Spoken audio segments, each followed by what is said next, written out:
Hello, I'm Ralph Gable of the Electronics for the Inquisitive Experimenter YouTube channel.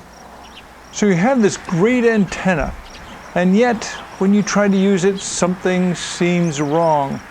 The SWR just isn't what it's supposed to be, or when you put it up, it just doesn't work. Something is catastrophically wrong. The SWR is way too high. Now comes the guessing game. Where is the issue? Is it the antenna, or is it the feed line, or is it something else entirely? You could be having this problem on the initial installation, or maybe your antenna has years and years of service and all of a sudden it just isn't doing what it's supposed to do. Something isn't right. In either case, you're still faced with the same question. Is my feed line okay? Now, if you haven't had this happen yet, you will. If you have antennas for any length of time, there's going to come a time when you won't know, is my feed line okay? In this video series, I'm going to show how to figure out if your feed line is okay. I will present methods of doing most a thorough testing of a 50 ohm coaxial feed line, which is what is most often used in most radio installations. Now, you may choose to do some or all of what I present in this series in order to have 100% confidence in your feed line. If you do determine that your coax has an issue, the next question is it fixable? So I broke it up into three pieces. This first one is talking about the physical inspection. The second one is going to be talking about the DC tests that you can perform. And the third one, the RF tests that you will perform. So in this very first one, like I said, it's the physical inspection of your feed line, as well as showing you examples of what not to do.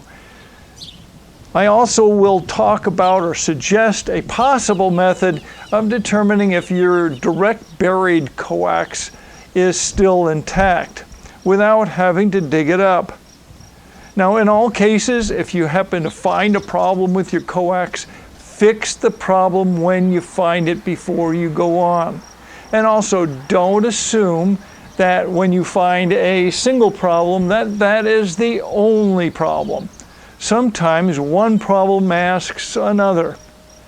So you find a problem, you fix it, then retest and continue on with your testing. Now, if you're using some other kind of feed line, like 75 ohm feed line, keep watching because the principles are pretty much the same regardless of what kind of feed line. You'll just have to make some adjustments because of the change in impedance. If you find this video helpful, please click on the like and subscribe to the channel. Now, let's dive into the process. Step one is visual inspection. What do you need to do this? Just a good set of eyes and knowing what to look for as you're looking at various things. And because your connectors are going to be the most likely candidate for the problems, that's where we're going to start. We're going to do visual inspection of the connectors. Disconnect both ends of your feed line from everything and carefully look at your connectors looking for corrosion. If there's corrosion, then that is evidence that there might be some water infiltration there, and then you'll have to clean that up, possibly with a small brass brush and some contact cleaner. Look for corrosion, look for improper installation. There's a lot of different ways that people have installed. Well, biggest one are the UHF male connectors or the PL259s, and they've done it wrong, me among them, in the past, by the way. I have a video on how to properly install a PL259. So if you want to know how to do that with an RG8 coax, there you go. Now you know how to do that. RG8, RG513, 514, any of those larger diameter coaxes like that. I highly recommend checking that out so that you can make sure that you're properly installed. Poor solder connections are a big one, especially again with the PL259s, trying to solder the braid to the body of that connector. It takes a lot of heat, and if you don't have enough heat, you end up with cold solder joints, and you think you got it, and it might work for a while, but don't bet on it. We have loose compression rings.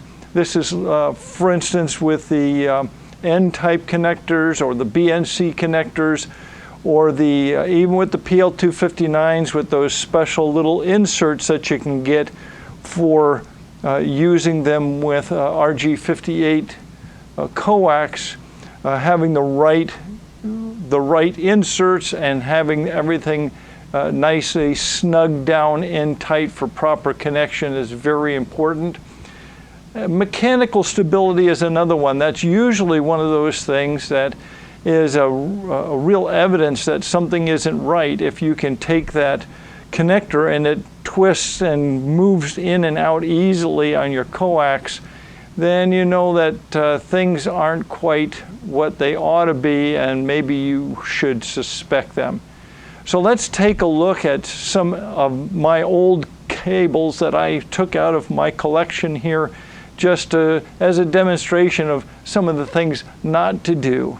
Some of these examples are probably 40, maybe even 50 years old, and this is a good example of one of those.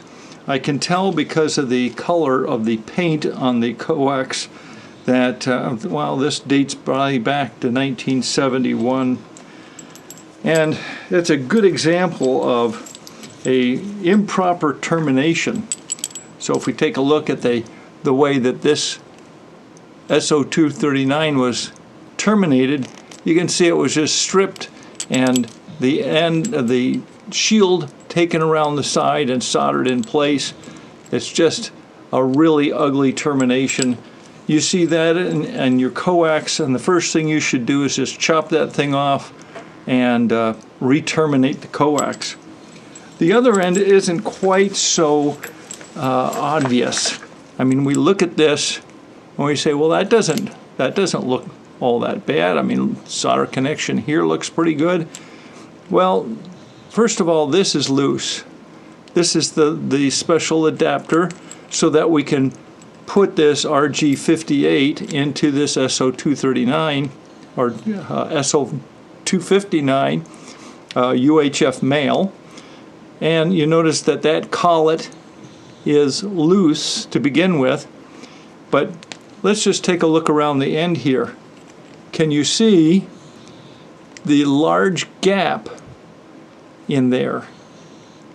The reason is because this particular collet is designed for RG59 coax, and this is RG58 coax, and so it's too big of a hole, and that just kind of flops around in there. Notice too, as I pull and push on it, the coax is going in and out to that.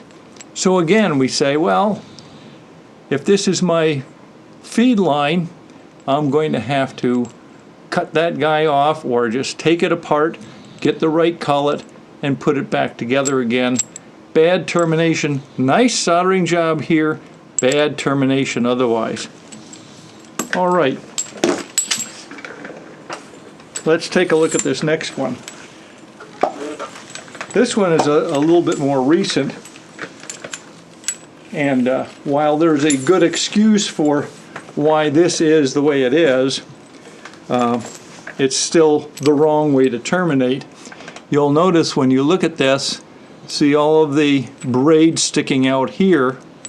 That is because what was done is the braid was folded back over the jacket and then this screwed in place. So the only real connection is the friction connection between the braid and the connector body here. And you can see how much that pivots and turns. In fact, if we were to unscrew this entirely here so that we can see, You can see in the holes here, there's not even any shield visible in any of the holes. It's not soldered at all. This, I mean, look at this. This is just, and that might work for a temporary setup in an emergency like it was in this particular case, but you don't want that in your permanent installation. All right, let's take a look at another one. All right, here's another one here. Now, this one doesn't look too bad. I mean, the soldering looks pretty good here, but you can see here how much play. I'm hardly putting any pressure on that at all, and that's jockeying back and forth. So that makes me want to go in and take a look here. And as I look at the soldering connections here, you can see that these look like they didn't have anywhere near enough heat to properly flow the solder down and into the braid. And so you can see I'm hardly putting any pressure on this. I guarantee you, if I were to just keep turning like this, I could twist that right off the end of that coax. That looks pretty good. But this is the weak point to these UHF male connectors. Now let's take a look at the other end of the same thing. Well, you can see right off the bat by looking here, you can see that this is definitely not put together. This is properly. This is probably suffering a lot of the same problems as the other end. In fact, look at that. That even looks worse. Look at that mess. And here, again, I hardly put any pressure on, and that is just flopping all over the place. So I am not impressed with that one. And then I have my final one here. Okay, so this one is another piece of feed line, and you will notice on this end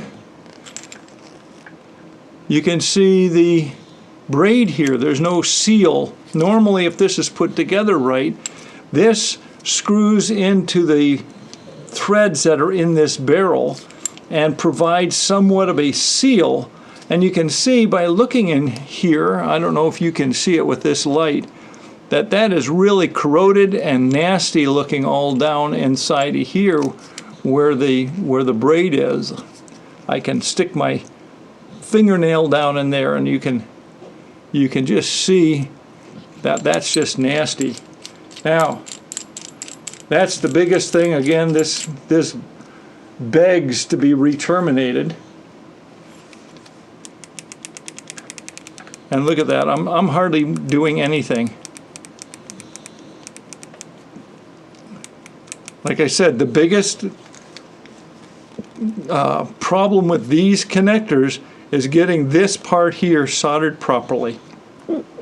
So this connector is just wobbling all over the place. That's just pure nastiness. Let's see what the other end looks like. So the other end of this coax, that looks pretty decent there. I mean, you really have to work to make that move at all. The solder connection here looks good. Now this, you can see all kinds of evidence of corrosion and water infiltration just because of the coloring of things. So you're going to have to do a fair amount of cleaning to make this end usable. Let's take a look at the solder connections here. See, now these look like pretty decent solder connections. They're not beautiful, but they don't have that look that the other ones had. And as evidenced by the fact that that is a lot more mechanically stable than the other connectors were. So apart from the water infiltration that is clearly evident with this, and that can be all cleaned up, you might not have to do anything to this unless the water infiltration got inside this part here, and then it might be causing problems. So the next step is to visually inspect the coax itself. First question, is it buried? If your coax is direct buried, it's going to be kind of hard to do any of this except for the parts that stick out from the ground. So what we're going to be talking about here applies to the parts that are not underground. In a moment, I'll talk about how you might be able to tell if there's a problem with your direct buried coax. My suggestion, don't direct bury your coax, even if it says that it's good for direct burial. What you should do instead is bury a nice piece of conduit big enough so that your coax can easily go through it. Make sure it's well glued in place on each and every joint, nice sweeping, slow curves so that the coax will move easily through the conduit. Then you can easily replace your coax anytime you want, plus it protects your coax from damage. One little suggestion though, when you put that in, make sure that as you're putting your conduit together, insert some rope into that conduit so that you have a permanent piece of rope in that conduit to be able to pull coax back and forth through. Anyway, let's get into visual inspection.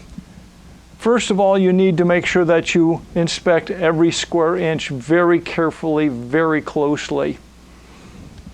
What you're looking for are abrasions, places where the outer sheath has been potentially abraded away and compromised, or cuts. You're looking for punctures. Punctures are harder to see because they're usually pretty small. Splits. And this brings up the whole topic of UV degradation. Older coax that's been out in the weather for a long time, the outer sheath starts to become brittle and somewhat porous, allowing water infiltration in through micro cracks in it. And eventually, when they get stressed any amount, those micro cracks can turn into downright splits. So the question is to tape or not to tape if you find one of these things. Do you tape up the coax or don't you tape up the coax? And that depends a lot on what you see through the abrasion or the cut or the puncture or the split. Has it been degraded inside of there? Is it still wet? Is it dry? If it's totally dry and it hasn't been weathered and you don't have water infiltration, then if you carefully tape it up and make sure that there's no possible way for water infiltration at that spot, then you probably can get away with it. But if it's really old coax, like some of the coax I have here, you just tape one spot and another spot will be showing up pretty soon. You're also looking for spots that had been previously taped. You find a spot on your coax that was previously taped, take that tape off, take some isopropyl alcohol. You can get it at the store, 99% from the drugstore, and clean that off real well and take a real close look. That tape is there possibly to cover up one of these things, and maybe water got in underneath that tape and is causing your problems. So take any tape off that you find, and if everything looks great, you can always put more tape back on and seal it all up. Now, let's take a look at a couple things that I found in my pile of coax. You're looking at, when you do your visual inspection of the coax itself, you're taking this coax and you're literally taking that and looking at every inch. You're turning it around. You're looking at every inch of the coax. You're looking for breaks. You're looking for cuts. You're looking for abrasions. You're looking for places that might have been taped up before. And I think this particular piece of coax has some tape on it. Let's see if we can find it. There it is. See, we have here, the minute we see tape, the first thing we ask is, what's under that tape? Because you can't tell for sure whether this tape had leaked water getting into at the coax and causing corrosion. And oh, what a nastiness we see here.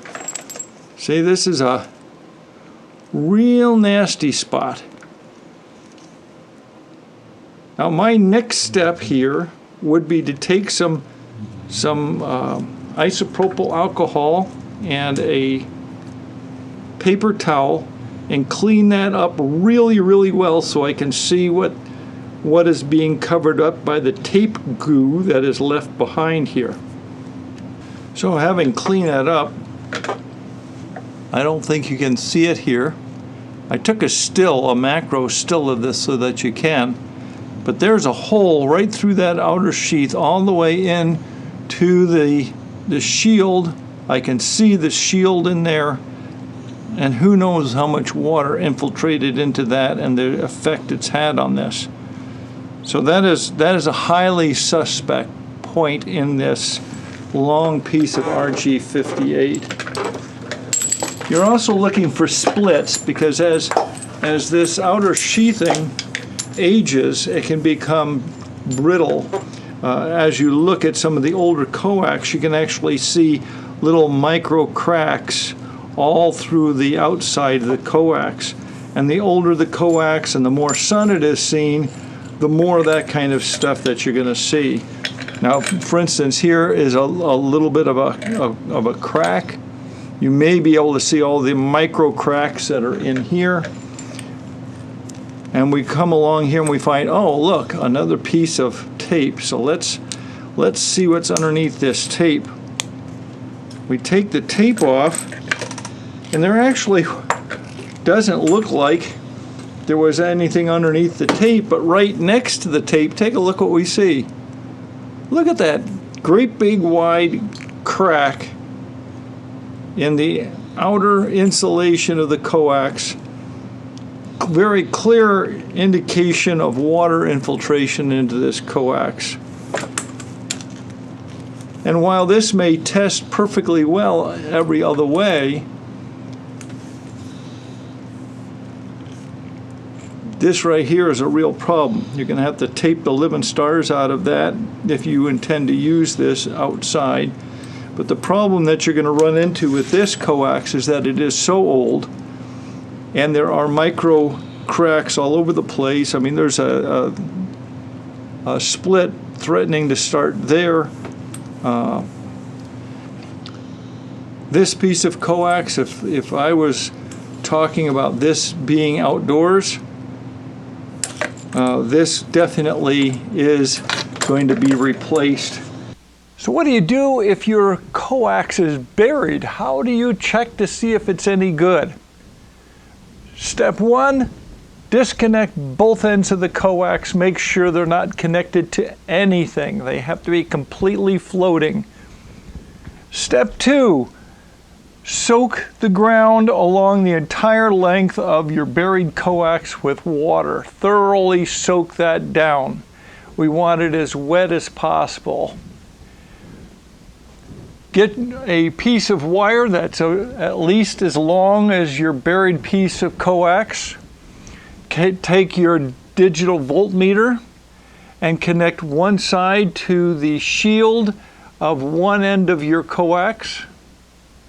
And then the other side have a metal rod that your DVM is connected to that you can poke in the ground all along the length of the coax. Now, if the coax is good and there's no problems with it being connected to the ground anywhere along the way, if everything is intact, then the DVM should never even wiggle. It should be a nice high value of impedance.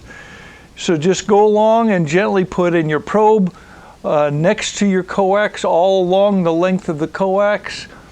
And if your DVM reads anything other than many megohms, you have infiltration somewhere along that, and it's time to dig up your coax and replace it. Well, we have just completed a thorough physical examination of your feed line. You may have noticed that I spent an awful lot of time talking about how the connectors are installed on the ends of your feed line. And this is because this is generally the place where most of the problems occur. But we're not done yet. It is very possible that the problems with the feed line are not visible or even very obvious. This is where the next round of testing comes in, the DC tests, which I will be presenting in the next video. If you have found this video helpful, please click on the like and subscribe to the channel.